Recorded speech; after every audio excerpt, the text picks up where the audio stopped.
আমার কাছে মনে হয়েছে এই বিষয়টা একটু অস্বাভাবিক।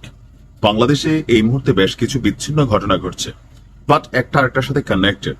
গেল কয়েকদিন আগে কেরানীগঞ্জে একটা মাদ্রাসায় ওই মুহূর্তে ছাত্র ছিল না, কিন্তু শক্তিশালী একটা বিস্ফোরণে ছাদ মাত সহ একটা বিল্ডিং উড়ে গেছে। এখানে খুবই শক্তিশালী বিস্ফোরক ছিল। সামনে নির্বাচন, দেশে নানান ধরনের ঘটনা ঘটতে পারে। আর এর মাঝখানেই গেল শনিবার ভারত থেকে 8টি ট্রাক প্রবেশ করেছে বাংলাদেশে লিগেলি। কোন দিক দিয়ে প্রবেশ করলো? ভারতের পেট্রোপোল স্থলবন্দর দিয়ে।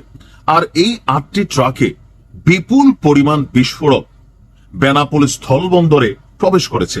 8টি ট্রাকে আনুমানিক কয় কেজি বা কয় মন হবে আমরা যদি সংখ্যাটা দেখি, 125 মেট্রিক টন।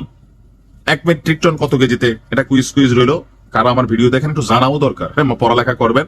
আর যারা জানেন না কমেন্টে দেখে নিবেন, আমি ভিডিও শেষে বলবো। তো বলা হচ্ছে যে দিনাজপুরের মধ্যপাড়া গ্রানাইট মাইনিং কোম্পানি লিমিটেডের খনি থেকে পাথর উত্তোলন এবং খনন কার্যক্রম পরিচালনার জন্য বিস্ফোরক দ্রব্যের এই বিশাল চালানটি আমদানি করেছে রাষ্ট্রীয় প্রতিষ্ঠান Madhyapara granite mining company limited. অর্থাৎ দিনাজপুরে যে গ্রানাইটের উত্তোলন করা হয় সেখানে বিস্ফোরণ ঘটাইতে হয়। আপনারা জানেন এটা মাইনিং এর কাজ, স্বর্ণের খনি, গ্রানাইটের খনি, পাথরের খনি, এগুলাতে কিন্তু বিস্ফোরক ঘটায় গড়িয়া এগুলো ভাঙতে হয়, পরে এগুলো বিভিন্ন ধাপে ধাপে আইসা আমরা ব্যবহার্য হিসাবে উপযোগী করে তুলি। তো এখন চালানটি সরবরাহ করেছে ভারতের সুপার শিভা শক্তি কেমিক্যাল প্রাইভেট লিমিটেড।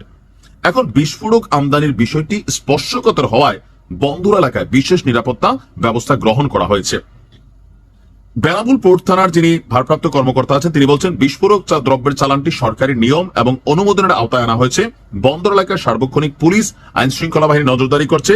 নিরাপত্তার ঘাটতি নেই, সাধারণ মানুষের আতঙ্কিত হওয়ার কোনো কিছুই নেই।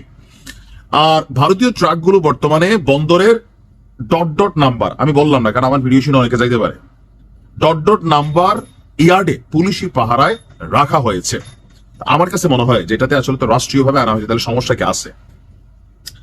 আমাদের ওই যে সরকারি পেট্রোলের যে খনি বা বিভিন্ন জায়গা থেকে দেখি মাঝে মাঝে এত হাজার লিটার তেল নাই।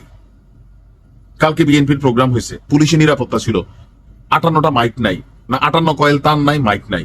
রাষ্ট্রের অনেক জিনিস গাজী মানে অনেক কোম্পানি বিভিন্ন সময় লুট হয়ে যাচ্ছে মবের মাধ্যমে, তো পুলিশ তো থাকে। ধানমন্ডি 32 ভাঙা হয়েছে, সেখানে মব তৈরি করা হয়েছে, তৌহিদি জনতা মানে মাঝে মাঝে মাজার ভাঙা দিচ্ছে, পুলিশ তো আছেই। এখন অনেক সময় অনেক ঘটনা ঘটতেছে। তো নির্বাচনের আগে দেশের যে কোনো সময় যে কোনো বড় ধরনের দুর্ঘটনা ঘটতে পারে। এই জিনিসগুলা এই মুহূর্তে আমার কাছে মনে হয়েছে বিপজ্জনক। নির্বাচন শেষ হইতো, এগুলা আনতো 4 দিন পরে মাইনিং করতে কোনো সমস্যা ছিল না। এখন আনছে সমস্যা না, এগুলাকে রাখা বা যে কোম্পানি নিচ্ছে সেইখানে তারা তাদের পার্সোনাল প্রোটেকশন কতটা শক্তিশালী, এগুলা কি এতটা সিকিউর রাখা যাবে যে এখান থেকে 2, 4, 10 কেজি 125 টন, এবার বলি 1 টন মানে 1000 কেজিতে 1 টন, তাহলে আপনি বুঝছেন এখানে কত লক্ষ কেজি বিস্ফোরক মানে ঢুকছে। সেখান থেকে যদি 2 কেজি 5 কেজি 10 কেজি মাল নেওয়া যায়, এরকম 2, 4, 100টা বিল্ডিং উড়াই দেওয়া যাবে যারা এগুলো নিয়ে কাজ করে। তাহলে আপনি বুঝছেন এটাকে আসলে কতটা স্পর্শকাতর একটা জিনিস। নির্বাচনের ঠিক আগ মুহূর্তে যখন দেশে নানান ঘটনা ঘটছে, সরকার সবকিছুতে ব্যালেন্স রাখতে পারতেছে না, এটা তো বাস্তব। তো সেই মুহূর্তে এই জিনিসটারে হেফাজতে রাখা কঠিন। বড় কিছুর পরিকল্পনা তো থাকতে পারে পেছনে, সরকারের ভেতরে তো এরকম এজেন্ট থাকতে পারে যে পুরো দেশের অস্থিতিশীল করতে চায়। আমি তো কোনো কিছু হালকা নিই না, কারণ এখানে তো বহুত দালাল ঘুরে, বিভিন্ন দেশের দালাল আছে সরকারের মধ্যে।